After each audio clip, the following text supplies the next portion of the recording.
PM Modi ने कहा, नई शिक्षा नीति किसी सरकार की नहीं बल्कि देश की नीति है।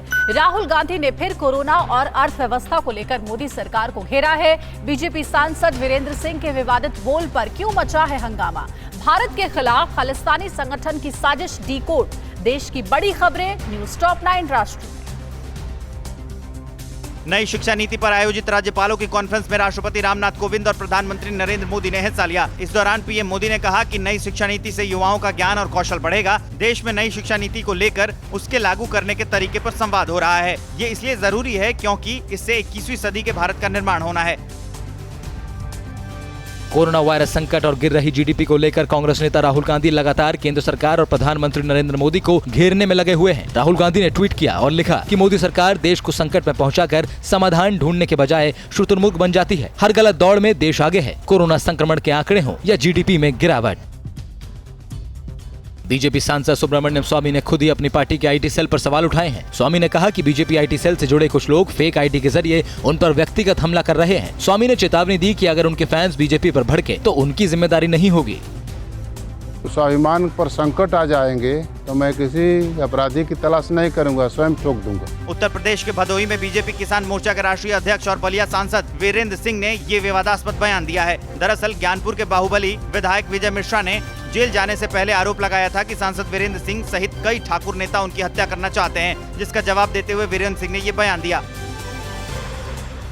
बिहार में कुछ महीनों बाद विधानसभा चुनाव होने हैं। ऐसे में मुख्यमंत्री नीतीश कुमार ने वर्चुअल रैली के जरिए चुनावी बिगुल फूंक दिया है। इस दौरान नीतीश कुमार ने 15 साल के लालू राबड़ी राज पर निशाना साधते हुए कहा है कि जब से हमने सत्ता संभाली है तब से हम अपराध पर जीरो टॉलरेंस का रुख अपनाए हुए हैं। बिहार विधानसभा चुनाव को लेकर कांग्रेस ने चुनाव प्रचार शुरू कर दिया है। दिल्ली के एआईसीसी मुख्यालय से बिहार क्रांति वर्चुअल रैली महासम्मेलन का आगाज किया गया। पार्टी ने बिना चुनावी चेहरे के बिहार विधानसभा चुनाव के लिए अपने अभियान की शुरुआत की। पहले चरण में उत्तर बिहार के 19 जिलों में 84 वर्चुअल रैली का आयोजन किया जाएगा।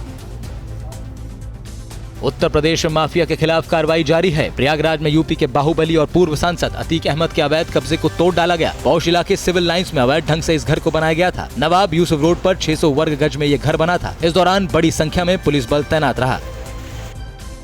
दिल्ली पुलिस की स्पेशल टीम को बड़ी कामयाबी मिली है। उत्तर पश्चिमी दिल्ली में 2 आतंकियों को मुठभेड़ के बाद गिरफ्तार किया गया। पुलिस के मुताबिक दोनों आतंकी बब्बर खालसा इंटरनेशनल से जुड़े हुए हैं। गिरफ्तार किए गए आतंकियों के नाम भूपेंद्र उर्फ दिलावर सिंह और कुलवंत सिंह हैं। दोनों के पास से 6 पिस्टल और 40 कार्टिज बरामद हुए हैं।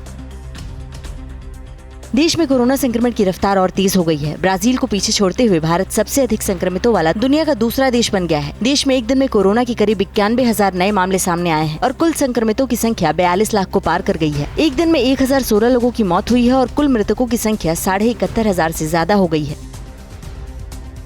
परवाह देश की, सोमवार से शुक्रवार रात 10 बजे TV9 भारतवर्ष पर।